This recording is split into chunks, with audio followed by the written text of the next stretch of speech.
Fersan in the Field, Real Issues, Real Solutions, is brought to you by Newport Fersan Jamaica Limited, the first on the land.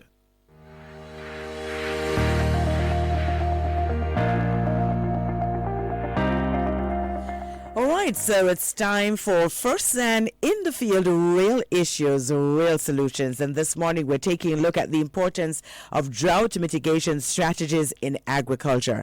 I'm very happy that the Newport Fersan team, they have sought to go down this road from very early, because we do recognize that over the past few years we've been having some serious challenges with drought conditions, primarily brought on by climate change. So we've had droughts for centuries, but somehow they've gotten hotter and they've gotten worse over the last few years. So we welcome on board this morning for this conversation Chavan Lyttle, Product Development Agronomist with Newport Fersan Jamaica Limited. Good morning, Chavan, and welcome back to the show. How are you? Morning, Althea. I'm not too bad. Good morning to our listeners out on radio. Good. Chavan, let us start then by finding out exactly what is a drought and what is the significance of droughts in terms of agriculture here in Jamaica. Yes, Althea, I think that's a good place for us to start the discussion this morning. So, as you and our listeners may be aware, Jamaica experiences a bimodal rainfall pattern with distinct dry and rainy periods. So that's what bimodal rainfall means. So you have distinct periods, right? So we experience extremes in both periods. So those extremes being tropical storms and hurricanes in the rainy period and severe drought in the dry period, both of which can have devastating impact on the agricultural sector. Now, a drought is defined as a long period of weather without rain. But it's a little more than that. Mm-hmm. There are actually three more precise definitions which we in the technical realm use based on the area of focus that we have. So those three types of drought would be meteorological drought, hydrological drought, and agricultural drought. So for meteorological drought, so this is what the persons at the Met Service would basically be using when they're referring to drought. And it speaks to a period of time where rainfall is below average or normal rainfall, right? For hydrological drought, and this is what the persons at NWC, the National Water Commission, would be referring to, is it's a period of below average or normal stream flow or depleted reservoir storage. And for agricultural drought, that is the one that we in the agricultural sector is going to be really keen to pay attention to, is a period when soil moisture is inadequate to meet the demands for crop initiation and growth. So in areas that experience drought, we often see a significant impact on the plant life. Now, let's take a more focused look at the importance of drought to the Jamaican agricultural sector. And we'll do this by looking at some of the stats. So, and you alluded to it in your opening statement, what we're seeing is an increase in the frequency and severity of extreme weather conditions. And just to reeling off the top of my head, I mean, between 2014 and 2015, Jamaica would have experienced a severe drought during that period, and that resulted in approximately $1 billion of loss when we talk about the agricultural sector, and would have affected over 18,000 registered farmers. Now, since then, more recently, that would have been back in between October 2022 and October 2023, Jamaica experienced another drought. As a matter of fact, that drought, in terms of what the data that was collected shows that Jamaica received the lowest amount of rainfall that it has ever recorded in that period, as well as the highest temperatures that it has ever recorded in that period. And to round it up, right, what the records have been showing us cumulatively is that between 2004 and 2017, the agricultural sector has incurred an estimated loss of approximately 196 billion Jamaican dollars. Wow. It's a massive loss. Yes, that's a massive loss. Natural phenomena has done to our farmers and our farming community. And of course, the big thing as well, Chavan, is that each year it just seems to get worse and worse. And so finding mitigation strategies or putting in place mitigation strategies, I would imagine this is becoming even more critical, isn't it? Absolutely. Very important that we implement drought mitigation strategies. But when we talk about drought mitigation strategies, what is it that we're saying? What does it mean to have a drought mitigation strategy? Mm-hmm. Right. So the easiest way for persons to conceptualize this is, think about this. When you cross in the street, you generally look both ways before you cross, don't you? Yes. Right. Oh, so, we'd hope people do that. Right. So we're looking both ways helps to reduce the risk that oncoming traffic will injure you. Right. So that act of you looking both ways, that act reduced your risk and ultimately mitigated the harm that you would have possibly received from getting hit by a motor vehicle. So when we think about drought mitigation, what it really means is that taking action before or at the beginning of a drought to help reduce the impacts that drought will have on you. So you don't wait until you're in the middle of the problem to do something about it. You anticipate exactly having the issue, and then you ensure that just in case it happens, you have all of what you need to make sure you don't get into too much trouble. Exactly. If any trouble at all. That is critical. All right. So very important for our farmers to come to the table understanding this, which leads me to the issue of some of the factors that can lead to drought conditions. And of course, we want to walk our farmers through this so they better understand some of what they are doing out in the field that creates challenges for them as well. Right. So there are a myriad of factors that can contribute to drought conditions. I mean, some of these factors are natural factors which we have limited control over. So looking at let's say the ocean and land temperatures, we don't really affect, we can't really affect those, right? So those can cause phenomena such as El Nino or La Nina, which drastically affect global rainfall patterns. And we in the Caribbean region, we're not immune to that. So sometimes those might cause us to experience drought. But what we want to focus on today is some of the factors that we can manage.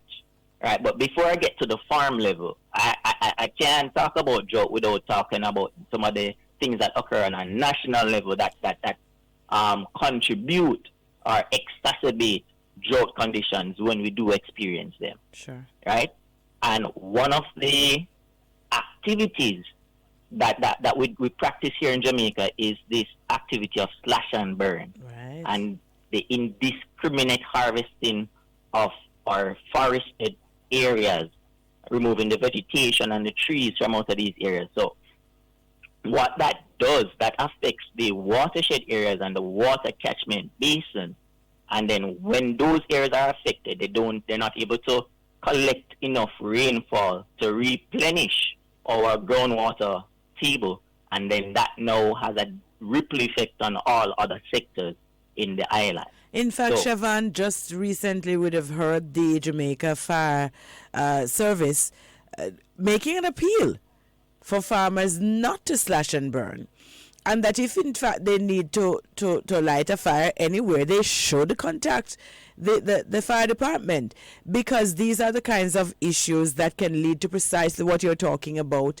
The farmers want to clear their land. In fact, they need to engage in land clearing, but it must be done in a way that is not deleterious to them and to the rest of us. Exactly.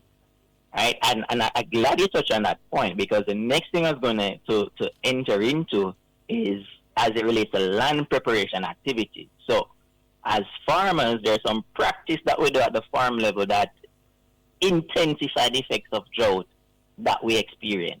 And you hit the nail on the head when you mention about fire. So it's common practice in Jamaica to burn a field to get rid of the weeds on it. So this might seem like a quick solution to a problem, but in fact, it has two important implications. The first of which is it burns away the organic matter present in the upper layer of the soil. And the second is it increases the hydrophobic or water-repelling nature of the soil in the surface layer. So what does that mean? So it is well noted that organic matter modifies several soil properties integral to the functional and productive soil. So as we can all appreciate, organic matter would have impacted some of the physical characteristics of the soil, example like the water holding capacity, some of the chemical characteristics of the soil, example availability of certain essential nutrients, the biological properties of the soil like the microbial population in there. So when you burn fire and you remove that organic matter, all of the benefit that it provides is being removed from the soil. And then the health of the soil is now being impaired. What of even greater importance is the soil water repellency, which is significantly increased after a fire. So why does it increase? Because organic matter naturally has hydrophobic substances that accumulate on the surface of the soil immediately below the organic matter. However, when fire burns the vegetation and the organic matter, these hydrophobic substances, they move downwards into the soil layer, causing a water repellent layer to be below the surface of the soil of the area that was burned. This now means that the soil capacity to absorb water or infiltration rate is significantly reduced. Instead of water flowing vertically or downwards in our soil, it now flows horizontally over the surface of our soils as surface runoff. So this now leads to some other environmental challenges. All right, and we'll take a look at those other environmental challenges when we come back from the break. Introducing the Manni-plex line of products distributed by Newport Versan Jamaica Limited. Manni-plex Jumpstart to get your plants off to the right start. KP 120 to promote root growth and plant development. 350 DP, chock full of micronutrients to maintain your crops. KP 625 with micronutrients for your citrus trees, other fruit trees, nut trees, and corn. Plus Blossom Formula with chelated calcium, chelated magnesium, and boron for a wide variety of row and tree crops. The Manni-plex line of products distributed by Newport Versan Jamaica Limited, the first on the land.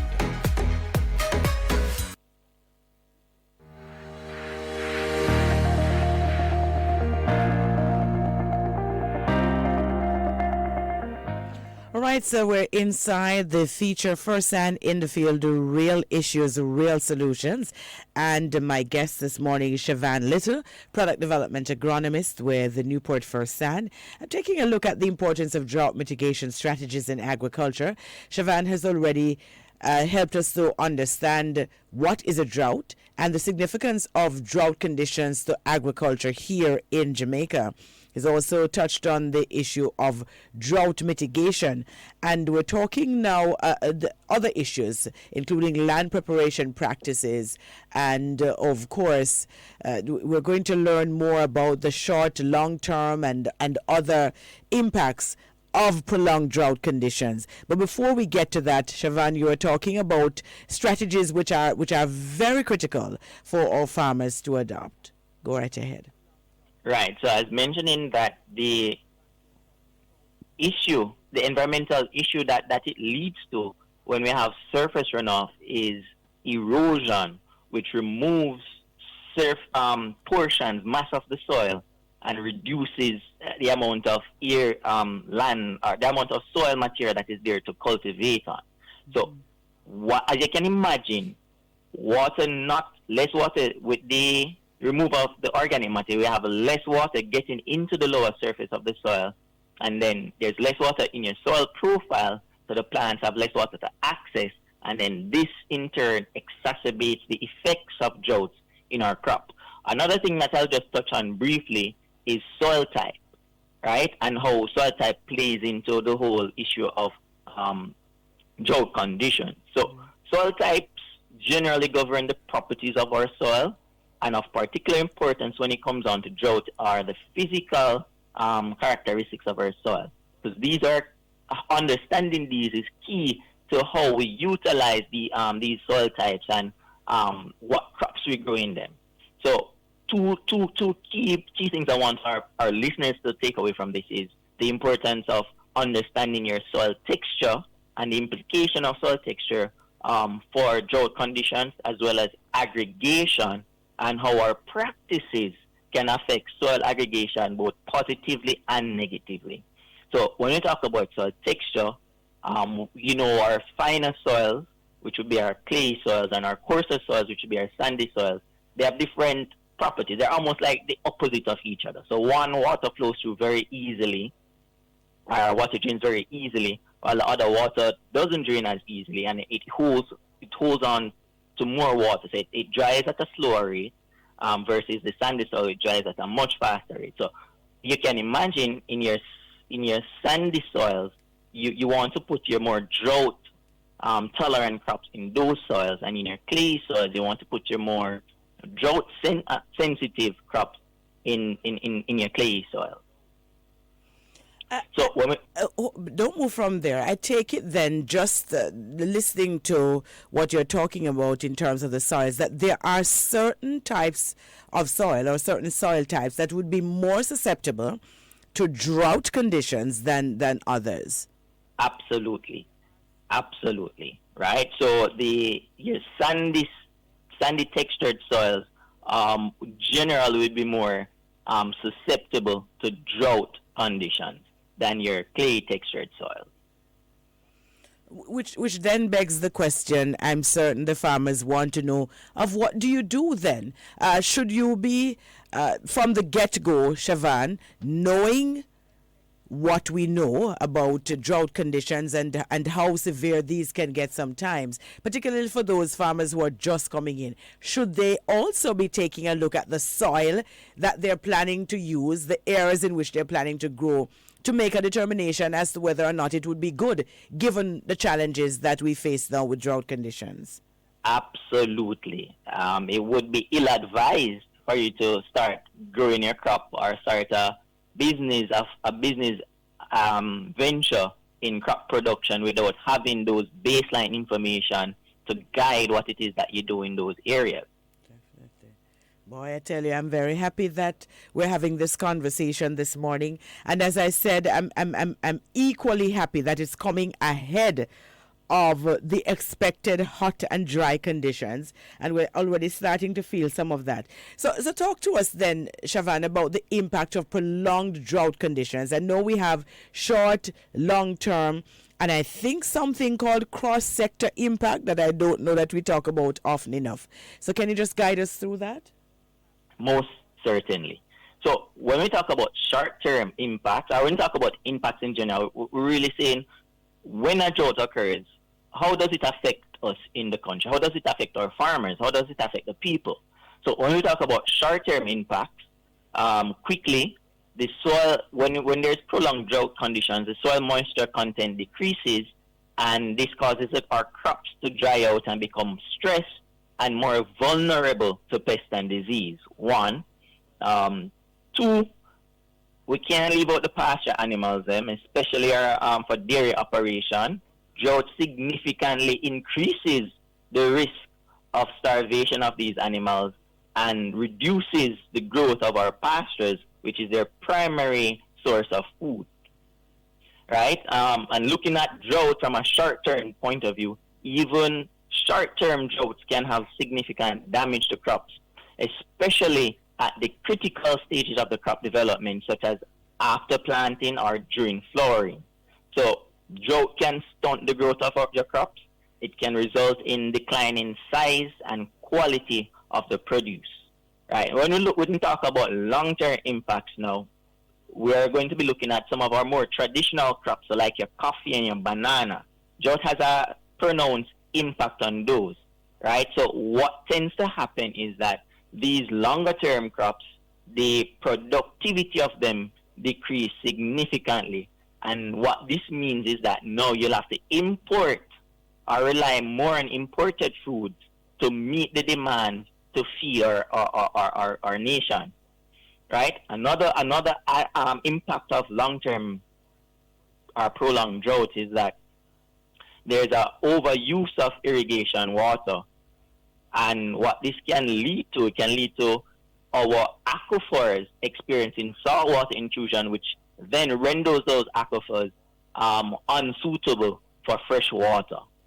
And finally, on the long-term impacts, we have reduced sustainability of agricultural activities. And what do I mean by that? So once a farmer experiences repeated cycles of failure, then his or her ability to bounce back becomes seriously compromised. And I give you two quick examples. In recent time, there was the issue of watermelon in St. Elizabeth, where the farmers were not getting quality watermelon. And what happened is you have quite a few farmers who did not plant watermelon, who hadn't planted watermelon due to fear that they'll lose that crop. Right. Or even more recently with Irish potatoes, right? So the crop last year was not ideal for a lot of farmers, and they've stayed away from replanting Irish potato this season. So you see where it can have a crippling effect on the production and productivity levels of agriculture in Jamaica, right? And that leads me to cross-sector impacts, and we want to talk about the economic impact that you will have, right? So what we tend to see is that livelihood of our farmers, especially those in rural areas that may not necessarily have access to irrigation water, is impacted. And then now this affects their ability to generate incomes for their family from farming activity. Another thing too is that we see drought conditions tend to lead to increased expenses for our farmers, which definitely. Then right? So that then leads to now elevated prices of local food, and then that creates a ripple effect in the economy. Okay, Chavan, do you find that not enough of our farmers are paying attention to issues such as irrigation? And these days, you can find a number of irrigation systems or irrigation solutions. But are enough of our farmers ahead of the drought conditions putting in place these systems? That's a very, very good question, and that actually leads me to two critical points that I want to bring across as we talk about drought mitigation. Right? So one of the critical things is irrigation scheduling for our crops. So oftentimes in Jamaica, we see it a lot in our agri parks, and this may be a fault of the system, is that farmers tend to turn on the water and leave it running for prolonged period of time. Right, so that defeats the purpose of irrigation, right? And what we're saying is that it may not be a fault of the farmers, because they receive water every day, or every other day, so 2 to 3 times per week. So that might be a factor contributing to why they engage in this practice. But what we tend to see is that the plants don't benefit from that practice. Right, you're adding too much water to the field in too short a time. And then oftentimes the irrigation scheduling is not synchronized with the soil type. Because on a sandy soil, you need to irrigate in short bursts more frequently, as opposed to on a clay soil where there can be less frequent irrigation periods because of the water holding capacity in your clay soils. Right. So these are some of the issues, these are some of the things that we want our farmers to be thinking about. in addition to that, the stage of crop development, different stages of crop development requires different quantities or amounts of water. And so what I'm getting is that the farmers need to be cognizant, need to be aware of what their resources are, and try to ensure that they are making the best use of those resources. All right, Chavan, when we come back from the break, I want to take a look at the corrective strategies, some of what you're suggesting this morning that the farmers should do.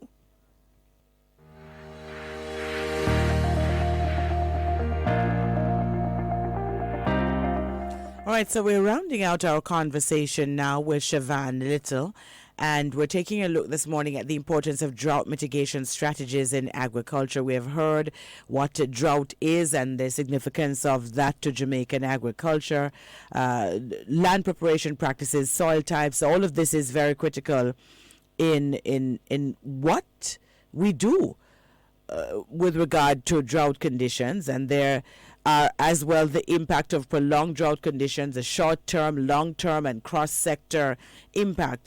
Now, Chavan, we have to get information this morning as well as on the preventative and corrective strategies, because that is critical. Having provided clarity on the issue of drought and the drought mitigation strategies, we want to talk our farmers through how they can reduce the impact of drought on their operations. I know we don't have a lot of time, so I think there are 4 basic areas that you're going to touch on. Right. So very quickly, I want farmers to be cognizant of the rooting system of the plant. 1, I want them also to be aware of the crop and variety that of the crop that they're going to be cultivating. I also want them to bear in mind that there are some technologies that exist that can assist them in the cultivation of these crops, and most importantly, that there are some practices that they should be doing to minimize the impact or lessen the impact of drought on their agricultural system. So quickly, when we talk about rooting system, water loss from the soil generally occurs at the surface, right? And it's usually lost through 3 options: evaporation, evapotranspiration, or percolation. So when we talk about water loss, right, what we're saying is that as the soil loses its moisture, the upper 4 inches or so of the soil dries out rather quickly, right? But that doesn't mean that the layers or the sections below that are dry. What is indicating is that the roots of our plants, they're not accessing there. And this is as a result of, the poor irrigation practice that was mentioned earlier. So what we want to do is we want our farmers to do proper irrigating of the crops to ensure that they allow the plant roots to explore and to stretch and to grow and expand in the soil so that they can actually reach some of these depths, right, to access the nutrients and the water and moisture down at that level. Hold on a sec there for me, Chavan, because of course different crops require different levels of water, different irrigation to make each grow. How important is that for the farmer who is growing onions, for example, as against somebody who is perhaps growing callaloo, to understand the difference in terms of how much water is needed for each type of crop? Excellent question. As a matter of fact, to add another level to that is that at different stages of the crop, different waters is required. So what we want farmers to be cognizant of is that, let's say you're establishing the crop. So the 2 points of the crop where there's critical need for water is at establishment. So let's say you sow your seeds, you need to ensure that the germination is good and uniform. And then another point, so at that point you want to ensure that it's getting adequate moisture, adequate water. It's not wanting for water. Another critical point is, let's use onion for example, initiation of bulbing. At that stage, water is critical to ensure that the plant has sufficient moisture to facilitate the expansion of the plant cells. So understanding the physiology of the crop that you're growing is very important in how you put together your irrigation schedule and the actual amount of water that you apply to the crop. Go ahead. No, I just wondered about water harvesting and storage, and this is one thing that I have been touching on this program over the years that I've been doing it, that I don't know that we do enough water harvesting or storage of water in this country. I grew up in Manchester, where when I was younger, my recollection is that just about every house that was being built would be built with a tank. I don't know that we're seeing enough of that going on these days, Chavan.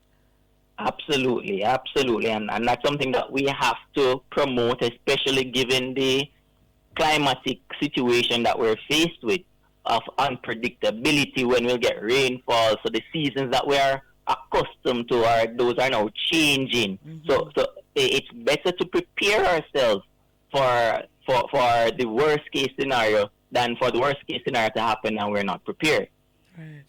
Right? So water harvesting and storage, it's pretty straightforward, and it's basically we want our farmers to invest in harvesting and storage capacity for their farm so that in instances when there's drought, they have a backup source they can rely on to assist them in meeting the water demand of the crop. And as we touch on water harvesting and storage, it would be remiss of me to not talk about some of the other strategies that the farmers then can implement, which at minimal cost to them in their production activity. So let's look at tillage operations, for example. So in St. Elizabeth, you rarely see tractor doing operations in St. Elizabeth.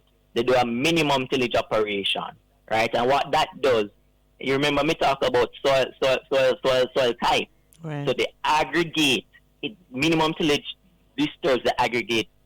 Very little disturbance of the aggregate, and what that means is that in terms of the physical characteristics of those soils, you have better pore space, better water flow, better airflow in the soil space, so the roots are better able to grow and develop. Also, same St. Elizabeth, they also use mulching, right? Mulching is a very powerful tool. It's actually very critical. I mean, there's one study that showed where soil that was under mulch retained 35% more moisture when compared to similar soil type on mulch. So that is a massive gain for our farmers in terms of managing drought and being able to have the crops growing for a longer period of time before they undergo drought stress. So these are some of the things that we want our farmers to be looking into and engaging. I mean, crop and varietal selection is also important. We might not have time to get into that right now. Yes, because I'm happy you said that, because we're fast running out of time, and you're a fertilizer company. So right. I figure you need to touch on fertilizer technologies and what is going on there. Go ahead, so, and maybe if we have a minute or two, we can talk about crop and varietal selection. But touch on the fertilizer technologies and why that is important in terms of this drought mitigation strategies. Absolutely. So, fertilizer technology that we have, we provide our farmers with options. And when it comes on to drought mitigation, there's an aspect of crop nutrition that I want to bring to the forefront, and that is placement. So you know the 4 R's of crop nutrition or crop fertilizer management, right? So placement, the right placement is very critical, especially in drought situation, because with reduced moisture, you know, we don't want our farmers to be using granular fertilizer, which requires the moisture to solubilize the fertilizer so the plants can get it.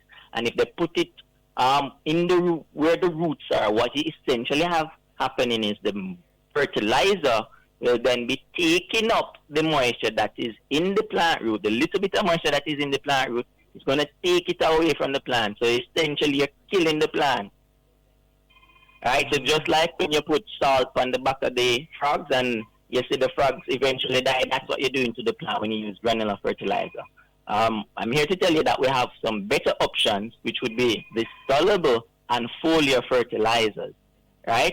In addition to the fertilizers that we have We also have equipment that can assist them with the placement of the fertilizers. And this is our soil injector, right? And this tool or this equipment, it allows us to inject liquid nutrients into the soil directly where the root zones are. So you're delivering it, the plant doesn't have to expend too much energy to get access to those nutrients that you're supplying. Excellent. Right? So when we talk about our soluble and foliar fertilizers, I mean, I can't continue without mentioning our humic acid, one of our soil ameliorants that we want farmers to incorporate in their soil, because what this does, as you mentioned earlier, it's organic matter. So it increases some of the basic properties of your soil in terms of like water holding capacity and those other important factors that contributes to, ensuring that your soil is able to withstand and be resilient when it comes on to drought. So some key fertilizers, some key products that I want us to bear in mind when we talk about the technologies. I'm going to just touch on about maybe two. So the Plant Start, this is a powerful product. It's a foliar fertilizer, and what it does, it has a myriad of purposes. But the point that I want to highlight for it is when we talk about, establishing your crop and getting that robust and strong root system, right? The Plant Start enhances the ability of the plant to aggressively grow roots and also to withstand some of the abiotic stress. So when we talk about drought conditions, the Plant Start gives the plant the right start. And I'm stopping you because I'm almost entirely out of time. Quickly mention the other one, and then I know you have training coming up, so you have a minute. All right, yes, man. So the other one that I want to mention is the Keyplex Jumpstart, right? So the Keyplex Jumpstart, it works similar to the Plant Start, and it has a wide range of humic substances and acids that enhances the ability of the plant to respond to these adverse environmental changes. Quickly, in terms of announcement that we have, so on March 14, that's next week Thursday, Fersan will be at the Rada St. James Technical Service Expo at the Amity Hall Community Center Field in St. James. And we'll be starting the activity at 10 a.m. So, all the farmers in and around that area can come out and can speak with the team for any issues or challenges that they have. All right. Thank you so very much, Chavan. This has been comprehensive this morning, and I'm certain the farmers are appreciative. Thank you so very much. All right. Thank you. All right. Take care. Chavan Lyttle there. A quick word, and then we'll wrap the show. Fersan in the Field, Real Issues, Real Solutions, is brought to you by Newport Fersan Jamaica Limited, the first on the land.